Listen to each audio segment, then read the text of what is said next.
In today's video, I'm going to teach you how to translate GoHighLevel into any language. We're going to walk through a simple way to add a translation widget to your GoHighLevel account so that you, your team, or your clients can use the platform in the language they're most comfortable with. First, log into your GoHighLevel account and head over to your Launchpad. This is usually the main starting area when you log in. From here, look for the menu or icon that takes you into the platform's main configuration area. Once you're in the Launchpad, click on Settings. This is where all of your global and account level options live. Take your time here and make sure you're in the agency level settings, not just a single sub-account. Inside Settings, click on the Company section.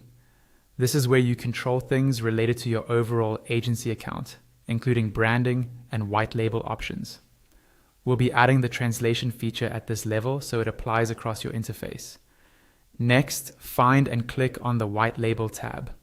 The White Label area is where you normally customize how GoHighLevel looks and behaves for your users.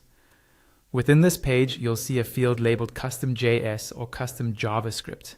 Click into that Custom JS field. This is where we're going to paste the translation widget code in a moment. Now open a new browser tab and go to the link in the description for the gTranslate website translator widget. On that page, you'll see different configuration options for how the translator will appear on your site. Look for the drop-down labeled Widget Look and click on it. From the Widget Look options, choose Float. This will make the language selector float over your interface, so it stays accessible without breaking your layout. It's a clean way to add translation without redesigning anything. Next, find the option that says Translate To and choose the language or languages you want GoHighLevel to be translated into. Pick what's most relevant for your users. You can usually select a primary language and, depending on the settings, support multiple languages. There's also an option called Highlight. Click on that if you want the language selector to stand out visually, making it easier for users to notice and use.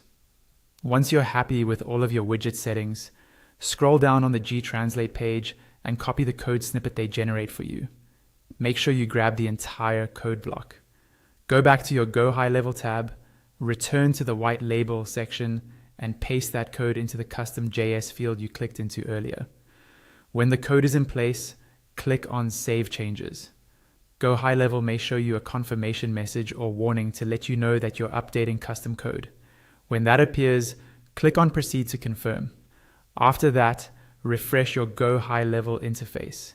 You should now see the translation widget floating on the screen, ready for your users to select their preferred language.